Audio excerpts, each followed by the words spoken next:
Siemanko, dzisiaj będzie nowy poradnik szyciowy, więc zapraszam od razu do maszyny.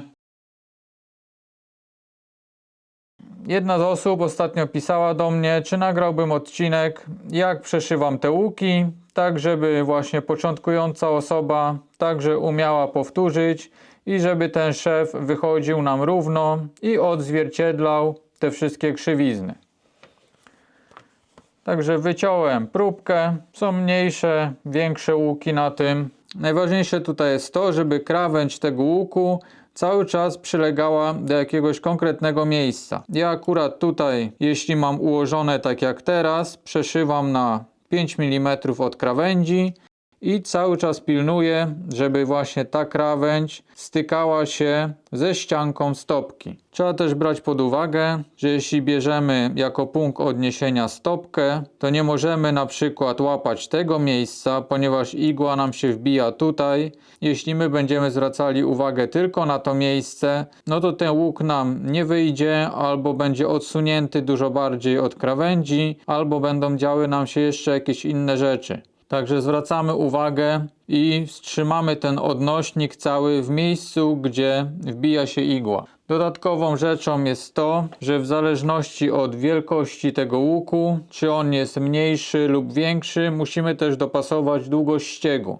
Bo jeśli mamy długi ścieg, to maszyna robi dużo większe te ruchy, które przesuwają nam materiał.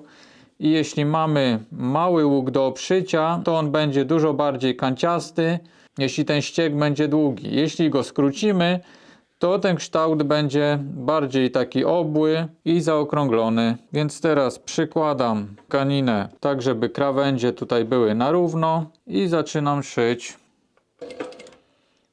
I teraz muszę sprawdzać, jeśli już widzę, że w kolejnym wkłuciu ta tkanina zaczyna mi już wchodzić pod stopkę, to podnoszę ją i lekko koryguję to wysunięcie.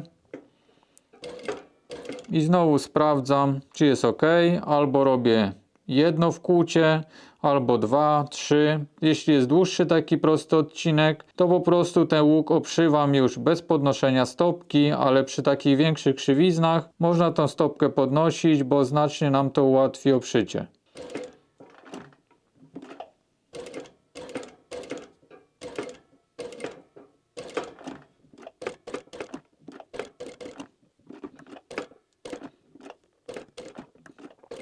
Samo musimy zwracać uwagę jeszcze na jedną rzecz, żeby nie robić takich prostych przeszyć za dużo, bo jak damy 3 oczka pod rząd i później podniesiemy stopkę i przekręcimy, to będzie to widoczne na szwie. Teraz postaram się to pokazać.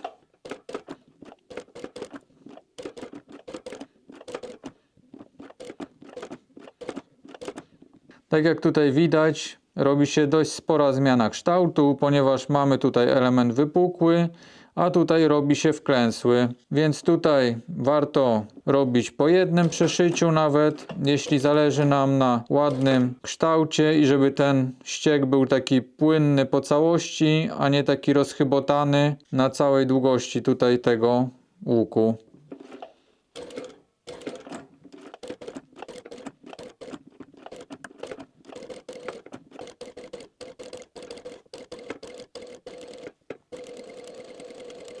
Jeśli mamy wprawę, to możemy tutaj robić to bez podnoszenia stopki, cały czas korygować i pracować tym materiałem podczas szycia, ale jeśli mamy więcej warstw niż jedną, no to jest spore ryzyko, że któraś z nich się przesunie, albo ta z dołu się lekko przymarszczy, albo z góry nam się rozciągnie, także trzeba to brać pod uwagę. Warto sobie poćwiczyć sporo, żeby wyczuć te wszystkie elementy. I da się to zrobić dość ładnie prawie zawsze.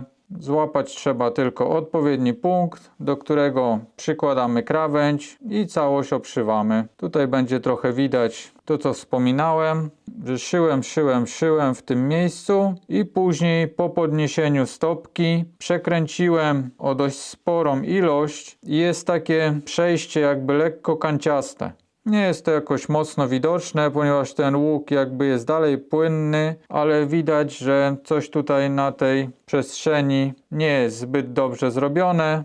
Więc dlatego zwracamy też na to uwagę, jeśli ten szef będzie później widać i jeśli chcemy mieć ładnie obszyty łuk. Na dzisiaj to by było już wszystko. Zachęcam Was do wspierania rozwoju kanału. Możecie to zrobić na Patronite, możecie kupić wirtualną kawę lub zostawić komentarz, lajka pod filmem i trzymajcie się. Cześć!